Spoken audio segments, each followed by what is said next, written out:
Hey everybody, it's Jeff. Mike's actually on vacation. Can you guys hear me okay? Can you hear me okay, Missy? Yep, I can hear you great. Okay. So I'm doing the call today, and hopefully you guys had a good weekend. I know it was a really wild week last week for the market, and it looks like from the opening bell, it's going to be a wild week again. And so I think, I think we would be a little bit remiss if we didn't at least take a few minutes to talk about what's happened. And so let me throw this question out to you guys. What are some of the explanations, or what are some of the things that you've heard are the reasons why this is happening? Why are we going through this rough patch? What are some of the things people are saying or that you're reading? China, that's right, Dale, that's one. I've heard that too, that China devalued its currency and their markets are running wild and they can't get control of it. That's an explanation I've heard. China's overextended. Yep, Jerry, I've heard that too. Yep, Bill Bissett, the Fed is talking about raising their rates. John, you're right, debt, I've heard that too. Matt, yep, slowdown in global growth. Paul, I think you're right, worry. I think people are worried or that it's a normal correction. Trump, I like that. Yeah, that the markets are just tired. There are all kinds of explanations for why what we're going through or why what's happened is happening. And it's weird because even just a few weeks ago, before any of this happened, I was reading that behavioral psychologists have found that our brains are hardwired to seek explanations for things, that we just have to know why things happen. It turns out that we're physically addicted to explanations, that we actually get a little high, that the brain releases endorphins when we get an explanation for things. And that's why we get so angry when people disagree with us or tell us that we're wrong, because they're literally taking away our high. It's like taking away drugs from a junkie. So we don't like it. And I always think, that kind of explains what happened to me and my wife a few weeks back. Mike's actually on vacation, but a few weeks back, I was on vacation.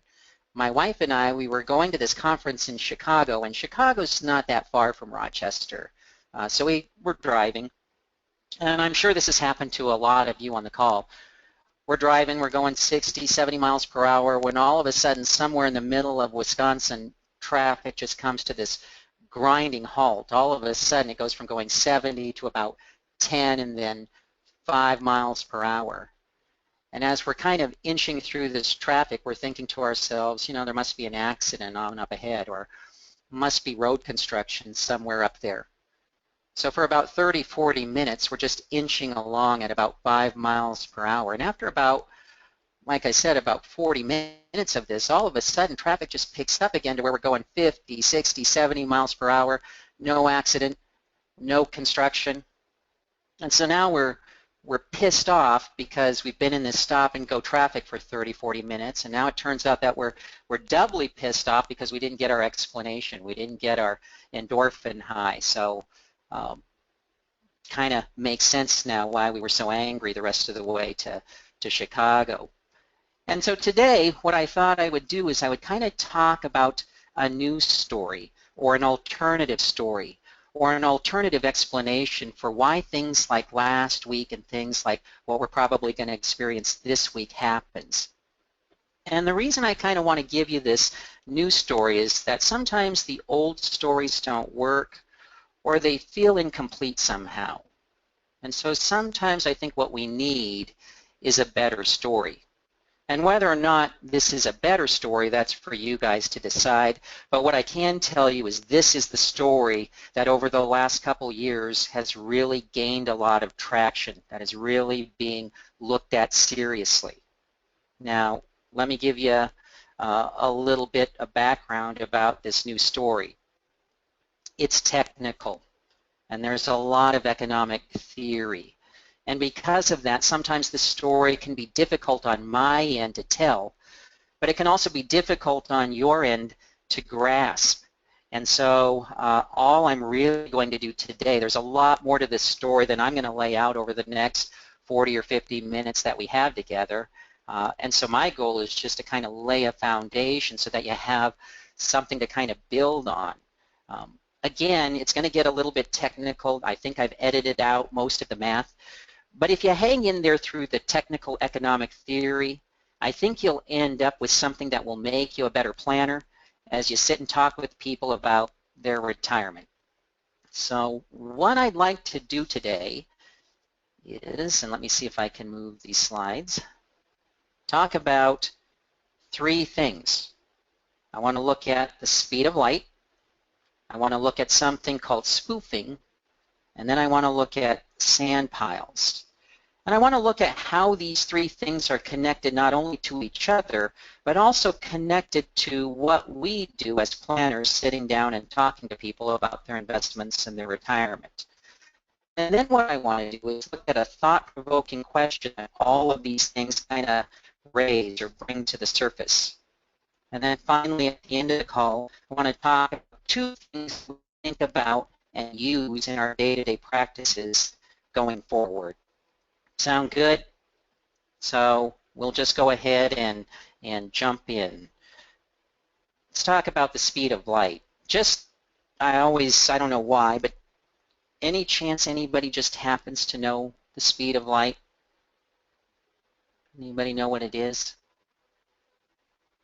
I always think sometimes when Mike asks you guys questions that there's somebody in the background Googling the answers, but I don't see it. Yeah, some people got it. It's up very fast, but that's right, Paul. It's 186,000 miles per second. And that's roughly 671 million miles per hour. Now that's crazy fast. We all know that's crazy fast. And so sometimes when people are trying to help you to understand what it is, they'll throw out some illustrations. They'll say things like, well, at the speed of light, you could circle the Earth 7.5 times in a single second. Or at the speed of light, you could go from Earth to Mars in about 4 minutes. And while that kind of puts things in perspective, it's still really hard to get our minds around just how fast the speed of light is. And so as a practical matter, is there anything that you can think of here on Earth that moves at the speed of light? Any ideas? Let's see if we get some answers. You guys got that? I got a lot of answers for what the lightning, yeah, but fiber optics. Fiber optics, you would think, because, you know, it's information moving through these light cables, but it's actually a little bit less than the speed of light because of, I don't know, some sort of friction or something. Information. Somebody said information. That's certainly true, but I'm actually looking for something a little bit more tangible. And so I'm going to give you the answer. It's this guy, the Flash. He can move at the speed of light, and if you don't believe me, you can look it up on Wikipedia for yourself. If you look at powers and abilities, it says all incarnations of the Flash can move, think, and react at light speeds, as well as having superhuman endurance that allows them to run incredible distances. So Flash, he can move at the speed of light. If you ever, for Flash fans out there, know the top 10 little-known facts of the Flash, I like number 4. He has a time-traveling treadmill. So I think that's cool, and that thing would really come in handy. Does anybody remember who this guy is? We talked about him a couple months ago on a call in June. Anybody remember who this is? Let's see if you guys remember. You guys are doing great with your answers. There's some smart people on this call for sure. Yeah, he did something with the stock market. That's exactly. Yes, he crashed the market. See, that's exactly right. He crashed. He's the flash crash guy. That's exactly right. His name is Navinder Singh Sarao, and his friends call him Nav. He's the guy that after an extensive investigation, took about 5 years, the SEC determined that this is the guy that caused the flash crash in May 2010. Now, what they say that he did was something called spoofing, and we talked a little bit about that in that call in June. So what spoofing is he put in a fake order, a fake sell order for a commodity. Tens of thousands of sell orders that just lasted a fraction of a second before he canceled them. But what it did is it made it look like there was this huge supply, an oversupply of this, let's just call it oil or coffee beans. And so that drove the price of coffee beans down.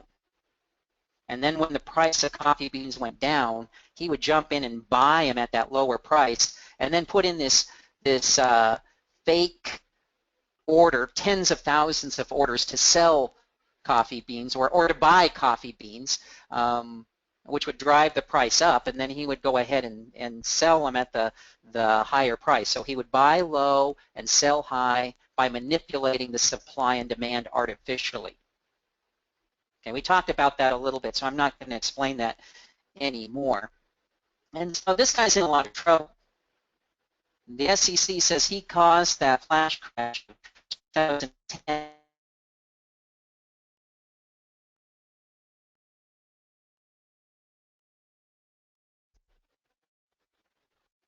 Oh, can't hear you. You're breaking up. Can you hear me? Okay. Okay. Where did you lose me? Just 10 seconds. Okay. So we were talking about spoofing and what spoofing is. If you've heard this already, it's just a little bit of a repeat because you lost the volume. I'm just going to go back and explain it real quick. He put in some fake orders to sell, making it look like there was an oversupply of, let's call it, coffee beans. That drove the price down. When it drove the price down, he'd jump in and buy, and then he placed these fake orders to buy after he'd already bought at the lower price to drive the price back up. And when the price went back up, he'd go ahead and sell what he bought. He was making money by buying low and selling high, but he was artificially manipulating the price of that, and so that's illegal. And that's what the SEC says caused the flash crash of 2010. Now this guy lives in London. He does all this out of the basement of his house. And so they're trying to extradite him back to the United States to face charges for what he did. Now he's fighting the extradition naturally. And what he's saying is, hey, look, I didn't invent spoofing. A lot of people had done this many times before without any kind of problem. In fact, I myself had done it many times before.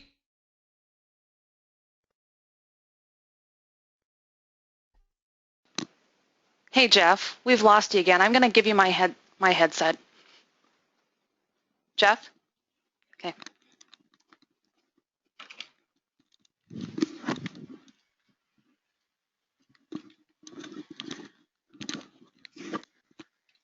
Now, can you guys hear me? I'll wait for some answers. Okay, hopefully we switched headsets, so that'll correct the problem. Now I'm getting some feedback.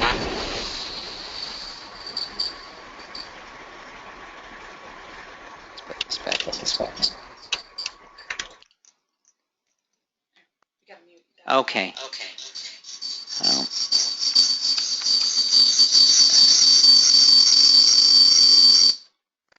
Okay, can you guys hear me okay? Guys can hear me okay? Okay, I'm getting a lot of yeses, so apparently you guys can hear me okay. Now, did you guys hear?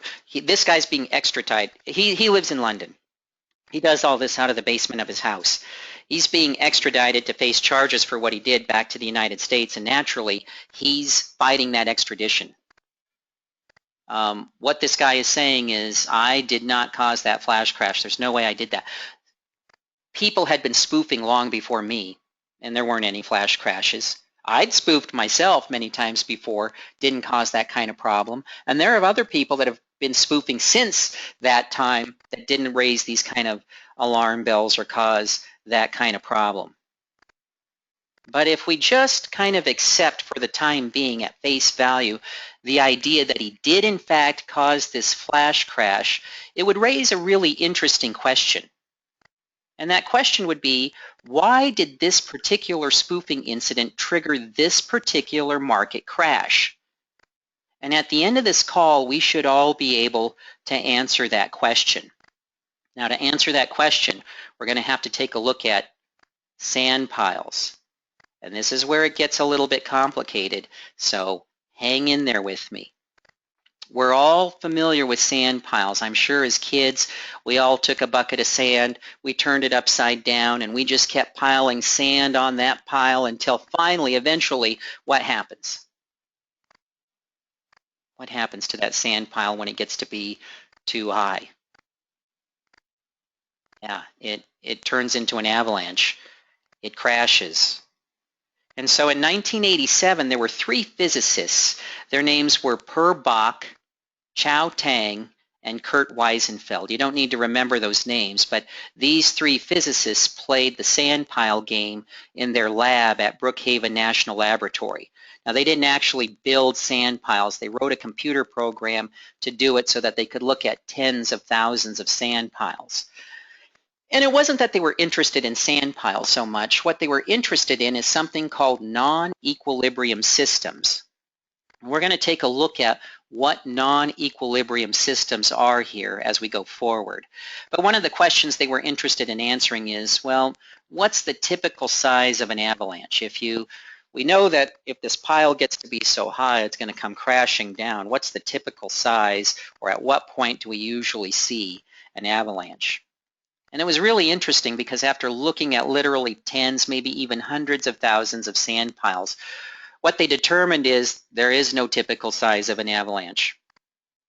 There is no typical size of the pile before it collapses.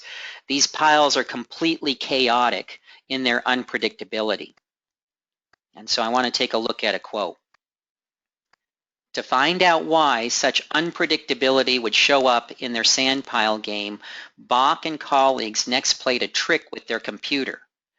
Imagine peering down on the pile from above and coloring it according to its steepness.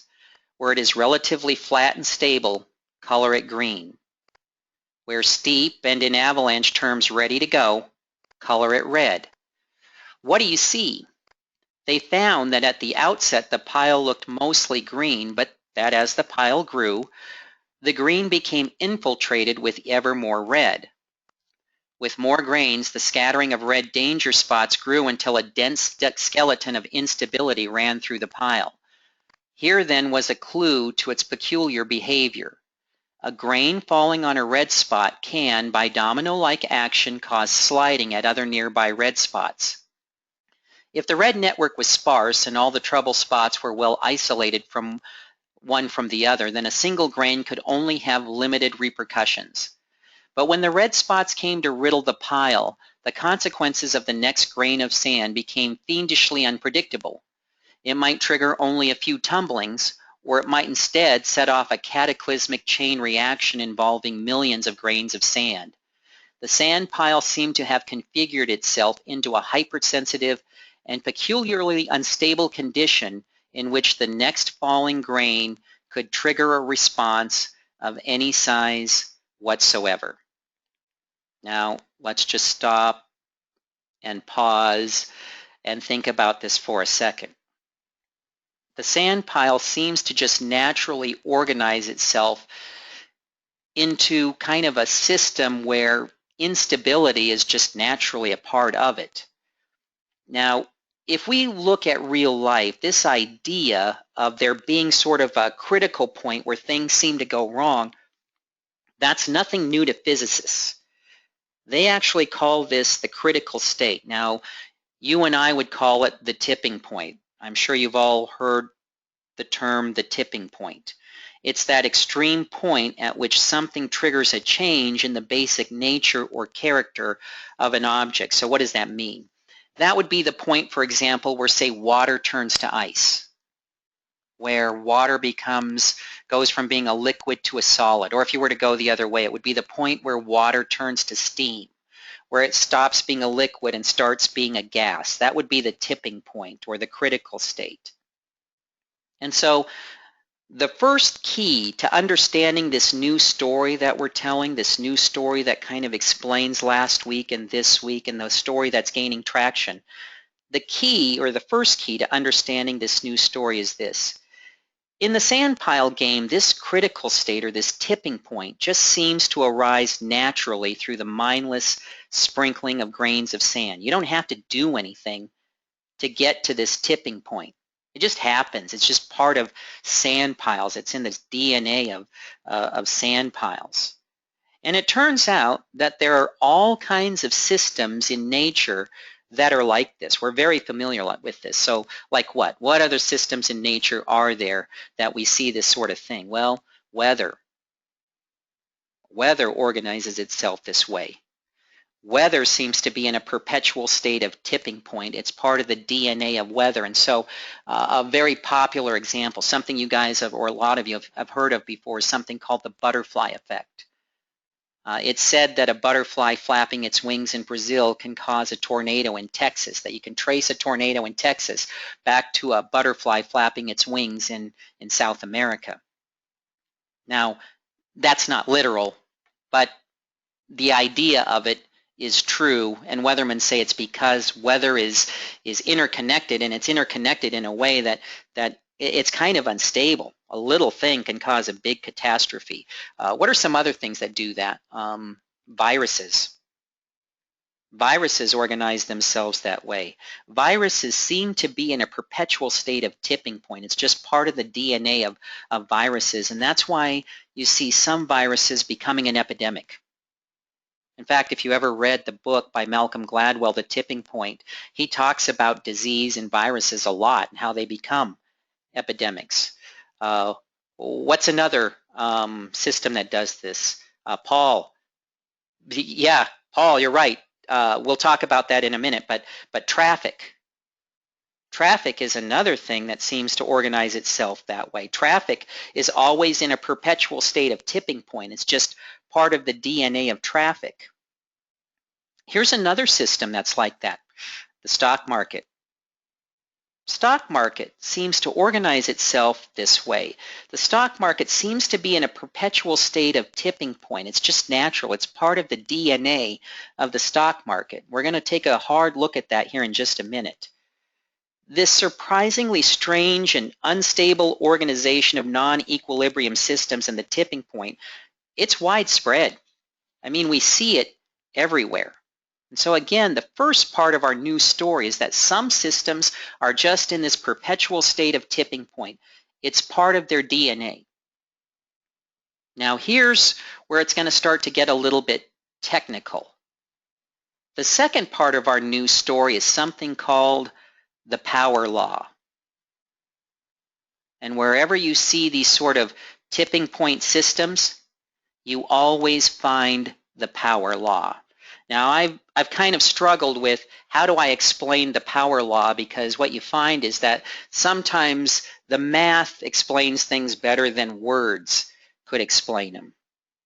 But we're not mathematicians on this call, so let me see if I can do my best to kind of to make it understandable. When some math nerds look out into the world, this is what they see. They see a world where there's some extreme good on the one end, there's extreme bad on the other end, but mostly there's in between. There's a bunch of stuff in between, neither extremely good nor extremely bad, and that's where most stuff is, in the middle. So when some math nerds look out into the world, this is what they see. Now when other math nerds look out into the world, this is what they see. Now, if we were to take this graph and put it into words, this is what it would say. The power law is a functional relationship between two quantities where a relative change in one quantity results in a proportional relative change in the other quantity, independent of the initial size of those quantities. One quantity varies as a power of another. See where I said it can be difficult to explain? The weird thing is that all of us on this call are very, very familiar with that graph and with this idea. So we would say, okay, I get it. 20% of the people do 80% of the stuff. Or another way that we might express it is 20% of my clients account for 80% of my assets. It's Pareto's law. In the natural world, it shows itself as, yeah, the smaller the animal, the higher the metabolism, the faster the metabolism. Another place where you might see this is you could say, well, most of the world's population is concentrated in just a handful of cities. Or we could say, another way of saying that, Kim Kardashian and Justin Bieber have the lion's share of Twitter followers. But I want to take a hard look at earthquakes. Now, one of you said that one of those tipping point systems was tectonic action or tectonic plates. That's true. That is one of those tipping point systems. And so I want to take a look at earthquakes to help us understand maybe the stock market and what's going on, because earthquakes are real life examples of this power law in action. So to explain it, imagine first an hourglass. Now in an hourglass, you have sand at the top that falls into this chamber at the bottom. And so what happens is, as the sand from the top falls to the bottom, the sand begins to build up in a pile until it kind of collapses and flattens out. And then it builds up into a pile until it collapses and flattens out. And it repeats, builds up in a pile, collapses and flattens out, builds up in a pile, collapses and flattens out. And so what the power law would say is that there are going to be more small avalanches than big avalanches. When the pile gets to be kind of high, it's going to flatten out, and it's going to do that a lot. So the power law says in our hourglass, in our sand example, that there's going to be more small avalanches than big avalanches. When you look at it out at the real world, when you're talking about earthquakes, for example, what you see is, yeah, there's more small earthquakes than big earthquakes. But here's where it gets a little bit weird, and here's where you can start to lose some people. There's going to be more small earthquakes than big earthquakes. But the inverse of that math is that the bigger the earthquake, the less frequent there are going to be earthquakes. So if there's a big earthquake, a big earthquake, it's probably going to be a long time before we see another earthquake. That's what the power law would say. And that's where I say we kind of lose people. Now, some people on this call are thinking, well, why would you lose people there? Because that actually makes sense. If there's a big earthquake, it's because a lot of pent-up energy is released from the Earth's crust, and that's why you're not going to see another earthquake for a while. Because all that energy has been released and it has to build back up before you'd see another earthquake. And you know what? That's true, but the reason it's confusing is that the math of the power law doesn't factor in energy released. Oh, are you losing me again? When did you lose me? Okay. Okay. Go ahead and... Man, sorry about that, guys. Every time I do a call, there's a problem. Either somebody doesn't show up. Hold on.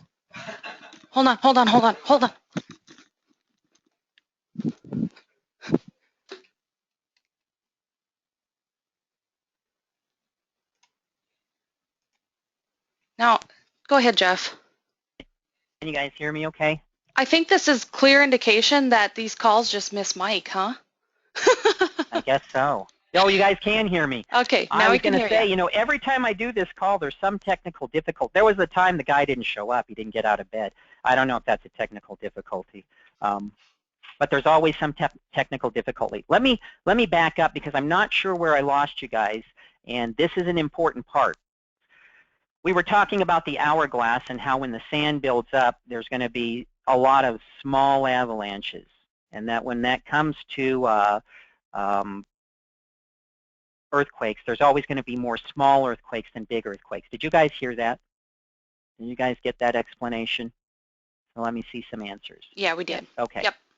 Okay, you got that explanation. Now, where we lose people is the math. The inverse of that math would say, well, whenever there's a big earthquake, there's not going to be another earthquake for a while. And I say we lose people there because that's what the math says. And some people on this call are thinking, well, Why would you lose people there? Because that actually makes sense. I mean, if there was a big earthquake, it's going to release a lot of pent-up energy in the Earth's crust, and that's why you're not going to see another earthquake for a long time. That energy's been released. But here's why you lose people. It's because the math inside the power law doesn't factor in energy released. There is no variable, there is no x, there is no y in the math for energy released. And so what the math says, it wouldn't matter if there was no energy released. If there was a big earthquake, you still wouldn't see another earthquake for a long time. It doesn't matter how much energy is released. Now, some people are saying, well, okay, but that's what the math says. But the explanation for the math is it has to be that there's a lot of energy released. And all I can tell you is that very well could be true. But it doesn't have to be the reason for any of this. The math says whether it releases energy or not, we still predict that there wouldn't be another earthquake for a really long time.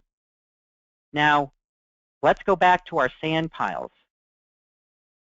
In the simplified setting of the sand pile, the power law also points to something else, the surprising conclusion that even the greatest of events have no special or exceptional causes. After all, every avalanche, large or small, starts out the same way, when a single grain falls and makes the pile just slightly too steep at one point.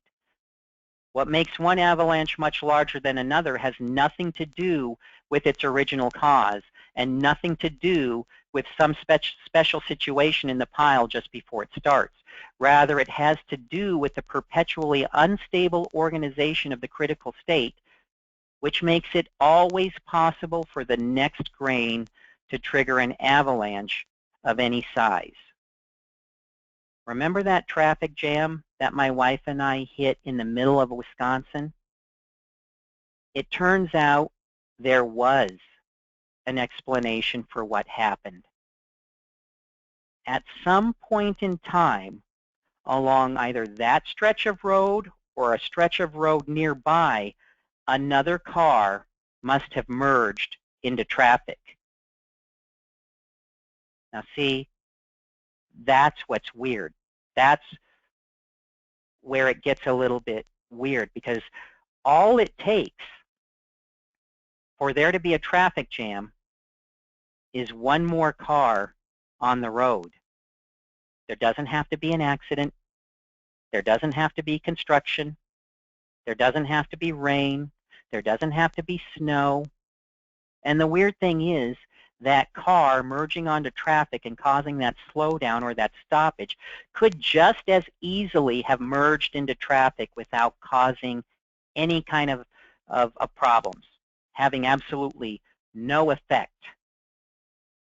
Whether or not that car causes problems or doesn't cause problems is really somewhat random. And see, the power law math would tell us there's going to be a traffic jam along that stretch of road sometime when a car merges into traffic. But when and how it will start, the math actually says, will be somewhat random. And here's how that affects us in what we do when we meet with people and talk to them about their money. I doubt anybody's going to recognize this guy's picture. Just because you guys are doing so great, does anybody recognize this guy? I'll tell you who it is. It's a guy by the name of Hyman Minsky. He was a prominent economist who died in 1996. He didn't win a Nobel Prize or anything, but a lot of people think he should have. Somebody said Bernie. No, but Ben Bernanke thought that Hyman Minsky's theories explain the subprime mortgage crisis, and he's a huge fan of this guy. This guy has started to have a huge following because of his ability to explain a lot of what's happened over the last several years. Now, he was famous for saying something like this: stability leads to instability. So what does that mean? Well, basically what he said is, you know, when things are going good, the economy's doing great, we don't think twice about going ahead and going into more debt, running up our credit cards. The longer things are good, the less problem we have with taking that second mortgage out on our house. The longer things are good, the less problem we have with going ahead and stretching to buy that boat. That stability leads us to get comfortable with risk and take more chances. And that actually makes a certain amount of sense. I doubt there's anybody on the call that would disagree with that. Well, about the time that Hyman Minsky died, there was another guy by the name of Hunt Taylor, and I doubt you know who he is. He's passed away as well. But Hunt Taylor was a very influential pioneer in the development of hedge funds. Hunt Taylor came up with new ways of hedging. He came up with new kinds of derivatives to use in hedging. And he was really kind of influential and very kind of cutting edge when it came to marketing hedge funds to the mass affluent. So hedge funds are what they are and are sold to who they're sold to in large part because of Hunt Taylor. But he started to have some doubts about what was going on, especially in his profession. And so here's a quote from him. Let's start with what we know. First, these markets look nothing like I've ever encountered before. Their stunning complexity, the staggering number of tradable instruments and their interconnectedness, the light speed at which information moves, the degree to which the movement of one instrument triggers nonlinear reactions along chains of related derivatives, and the requisite level of mathematics necessary to price them speak to the reality that we are now sailing in uncharted waters. I've had 30-plus years of learning experiences in markets, all of which tell me that technology and telecommunications will not do away with human greed and ignorance. I think we will drive the car faster and faster until something bad happens. And I think it will come like a comet from that part of the night sky where we least expect it.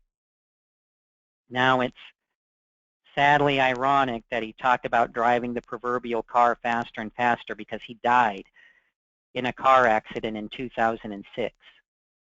But I think we all get what he was saying. He was saying that, man, things are really complicated. And man, things move so fast. I mean, information moves at the speed of light. And what Hyman Minsky would say is, yeah, but here's the thing. The longer that we go fast, the faster we're willing to go. That if we don't have any problems going 65, we'll just go ahead and go 70. And if we're driving 70 and we don't have any problems, we'll just go ahead and go 75. And if we don't encounter any problems going 75, we'll just go ahead and push it to 80. But eventually, what Hunt Taylor began to realize is if we keep doing that, eventually we're going to have a car crash. Now, here's the weird thing. We all get that. And I think we all agree with that. But it's fair to ask because it gets asked in the real world a lot. You guys have heard it. If that's true, why don't we end up with more car crashes? Why don't we end up with a car crash every week? I mean, why is last week and this week so special? Why haven't we had these car crashes or these market crashes every week? Now, you guys have heard versions of this.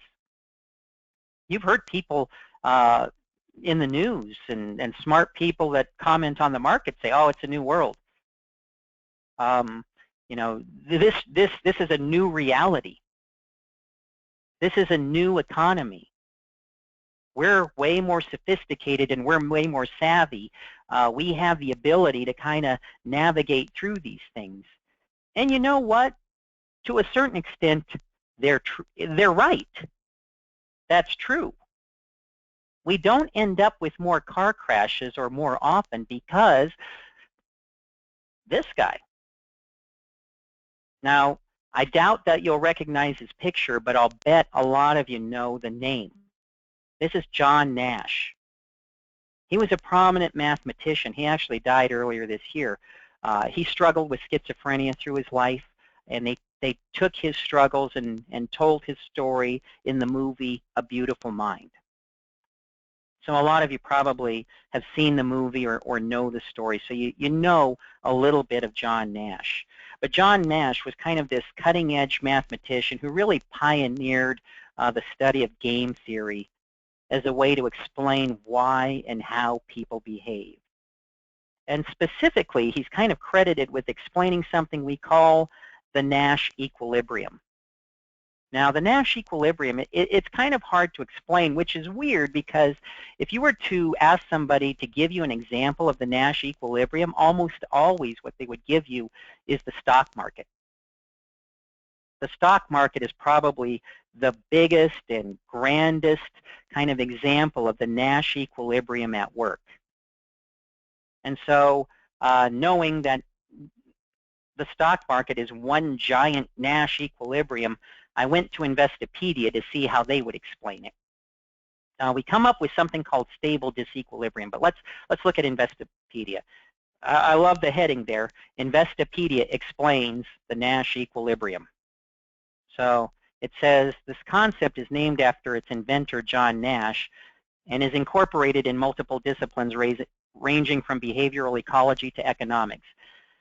If you want to test for a Nash equilibrium, simply reveal each person's strategy to all players. The Nash equilibrium exists if no players change their strategy despite knowing the actions of their opponents. For example, let's examine a game between Tom and Sam. In this simple game, both players can choose A, receive $1, or B, lose $1. Logically, both players choose strategy A and receive a payoff of $1. If you reveal Sam's strategy to Tom and vice versa, you will see that no player deviates from the original choice. Knowing the other player's move means little and doesn't change behavior. The outcome, AA, represents a Nash equilibrium. Gee, thanks for that, Investopedia. That does us no good. I mean, obviously, there's a little bit more to it than that, guys. But let's just take a step back and look at where we are in our new story. First, we've learned that some systems are in a perpetual state of tipping point. It's just part of their DNA. Second, we've learned that the power law is always at work in those kinds of systems. And so what that means is a small thing can cause a big catastrophe. But third, we don't end up with crisis after crisis, because what we end up with, thanks to Minsky and Nash, is what we would call a stable disequilibrium. It's a world that's unstable, but it's a world that we've learned to kind of live in and get around in. So maybe the best way to explain it, what Minsky and Nash were saying is, imagine we live in a world that's littered with landmines. So there's landmines everywhere. But what Minsky would say is, well, but we're used to it. We see the landmines, we get comfortable with landmines, we gradually lose our fear of landmines. And what Nash would say, and what he added to it is, yeah, not only do we get used to it, but we actually learn how to get around. We learn how to get to and from work in a world filled with landmines. But guys, a world like that is a dangerous place. I mean, we all know that in a world like that, eventually somebody somewhere will accidentally step on a mine. And when they do, it's going to be bad. It's going to be bad because that landmine is going to trigger nearby landmines, and in domino-like effect, a bunch of landmines are going to go off all at once, causing this big giant crater. Remember this guy? Why did spoofing on that day, at that time, cause that kind of crash and upheaval when it had never led to anything like that before?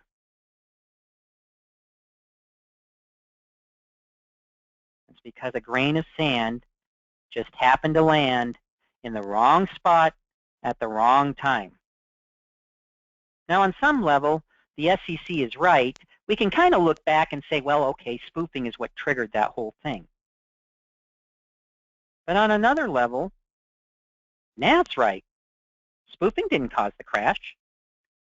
And nothing in the market that day made it ripe for a crash. It happened because a grain of sand that could just as easily have fallen harmlessly in the pile landed in the wrong place at the wrong time and triggered an avalanche.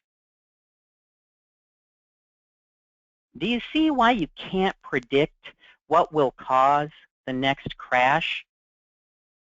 It's because we know what will cause it. It'll be a grain of sand. The problem is it'll be a grain of sand that looks like every other grain of sand. Do you see why we can't predict when the next crash? It's because grains of sand, thousands of grains of sand, fall on the pile every day. And because we're physically addicted, we actually get a chemical high from explanations. It's going to be hard for us to grasp that we're never really going to know why the crash. See, in these non-equilibrium systems, there is no why other than the system is just naturally unstable. It's built on faulty code. Now, we can argue about the source of the instability or the weak points in the code. Some people are going to say, well, it's debt. This country's in too much debt. That's what causes the problems. Other people are going to say, well, it's not U.S. debt. It's global debt. It's Greece. It's Ireland. It's Spain. It's Europe. Other people are going to say, well, it's not so much debt. It's geopolitical uncertainty. It's China. Geez, those guys try and manipulate their markets, and they don't even know what they're doing. Other people are going to say, it's not China, it's Iran. Those guys control all that oil, and they're crazies. And they have a nuclear weapon. Other people will say, well, no, I mean, if you really do the research, it's Africa. I mean, these cell phones and these computers that we use every day, we need rare minerals that you can only find in Africa, and that place is really unstable. It's a ticking time bomb. Other people will say, well, no, it's none of that. It's demographics. There's too many old people in the world and not enough young people. That's the problem. It's weird because all of those things could all be true all at the same time, and we can usually live with it thanks to Minsky and the Nash Equilibrium. We've learned to live in that kind of a world. But this is for sure. Someday, a grain of sand will fall on the pile somewhere we wish it hadn't, and when it does, it's going to trigger a mass avalanche. And when that day comes, everyone's going to lose. I mean, everyone's going to lose. Now, if your money manager doesn't have a time-traveling treadmill, you and your clients are going to lose too. Now, that doesn't mean you shouldn't have money in the market or even that you shouldn't use money managers. It just means that your money manager's style and strategy can't be your safe harbor. It can't be your guarantee against avalanches. Guys, this is the math of sand piles. This isn't even the beginning of the math. The math of sand piles is like 200 pages long. This is just a snippet from one of those 200 pages. This is the math of sand piles and what's called complexity theory, or sometimes people call it ubiquity theory. And if your guy understood it, he wouldn't work with you and he wouldn't work with your clients. Have you guys lost me again? No, we're all good. I think there was some issue on certain users' internets as well. It looks like GoTo's having an overall problem. We've got a notification on it, so it's kind of obviously been in and out all hour. Okay. Well, this is the math of sand piles and complexity or ubiquity theory. And if your guy understood it, he wouldn't work with you and he wouldn't work with your clients. And here's the weird thing. Once upon a time, there were a couple of guys who did understand it. They were Nobel Prize-winning economists, and they founded a company called Long-Term Capital Management. They understood that math. But even they tanked. They went under. Why? Because a grain of sand fell on the pile at an inopportune time, at an inopportune place, and they didn't have a time-traveling treadmill. Which kind of raises that question that that all of this kind of leads to, which is, why doesn't the Flash become a money manager? Because he's got a time-traveling treadmill. When things like that last week and this week happen, he can just go back in time and make it right. Why doesn't he become a money manager? Well, the reason he doesn't become a money manager is because he knows that there's an easier way for this story to have a happy ending. It's a 50-50 portfolio. And that might be takeaway number one of the two takeaways I talked about that maybe we could think about and use going forward. A 50-50 portfolio means the story will have a happy ending. You put half your money in growth, and you put half in safe to protect against wayward grains of sand. Now, does it have to be 50-50? No, it doesn't have to be 50-50. For some people, if they're younger, they might say, okay, it's going to be 40-60 or 30-70. For other people, because they're older, it's going to be 60-40 and 70-30. But it's always going to gravitate toward that average of about 50-50. Well, what about that half in growth? Should we even bother with money managers? Well, I don't think there's a problem with it. Sure, why not? The only thing that I would probably do, if ubiquity theory and complexity theory is true and it's gaining traction, I would probably gravitate toward using money managers for the growth side that are what I would call wave catchers or trend watchers. That would be my second takeaway or thing to kind of think about.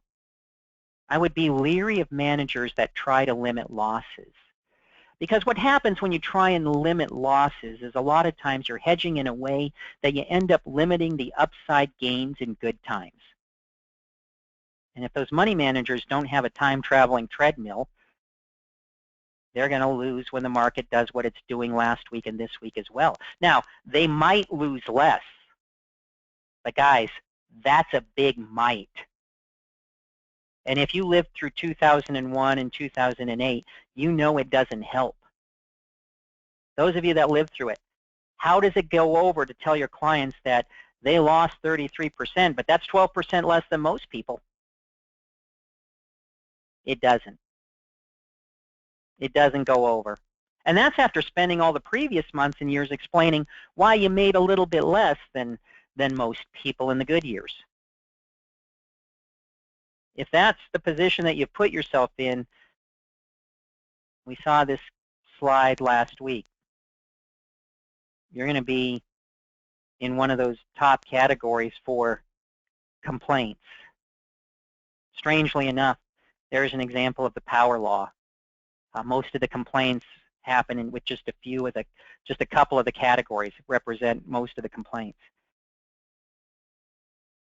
So something to think about.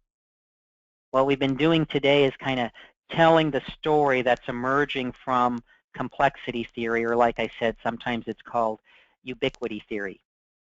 And I think it does a better job of explaining the world we live in when other explanations seem to come up a little bit short.